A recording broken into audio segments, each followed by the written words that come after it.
Šiandien kalbėsime apie šešėlių spalvas ir jų pasirinkimą pagal jūsų akių atspalvį. Yra dvi paprastos taisyklės, prisiminkite jas. Jums tiks tos akių šešėlių spalvos, kurios yra jūsų akies rainelėje. Kas be ko, pagal spalvinį ratą jums tiks tos spalvos, kurios yra priešingai jūsų akių spalvai. Taigi, mėlynom akim tiks visos melsvos spalvos, taip pat pilkšvos bei žydros. Kas be ko, pagal antrąją taisyklę, priešingos spalvos yra persikinės, koralinės bei aukso atspalviai. Rudų akių savininkai siūlyčiau žinoma rudas spalvas, kapučino atspalvis, o pagal mūsų antrąją taisyklę jai taip pat tiks mėlynos spalvos. Jeigu jūsų akys yra samanos spalvos, kas be ko šešėliai tokio pat atspalvio jums be galo tiks.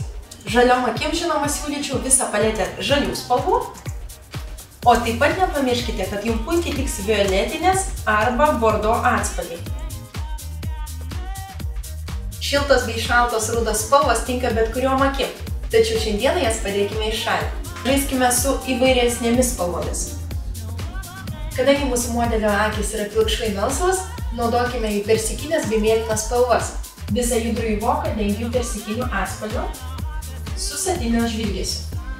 Akies lanką kontūruoju su koraliniu atspalviu. Kadangi zona po antakių yra gan plati, nebijau šešėlių užeiti aukščiau. Išorinį akies kampą pasiryškinu su ta pačia spalva. Šis akių derinys tinkamas pagal antrąją taisyklę, kuri sako, kad jums tinka tos spalvos, kurios yra priešingos jūsų akių atspalviui. Palei visą blakstienų augimo liniją dengsiu melsvą atspalvį.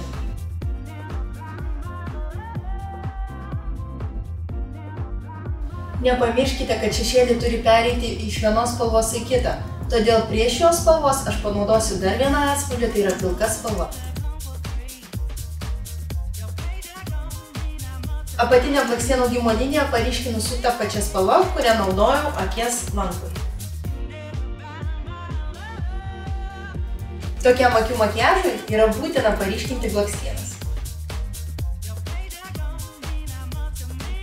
Eksperimentuokite su spalvomis ir susikurkite tinkančius jums makiažo receptus.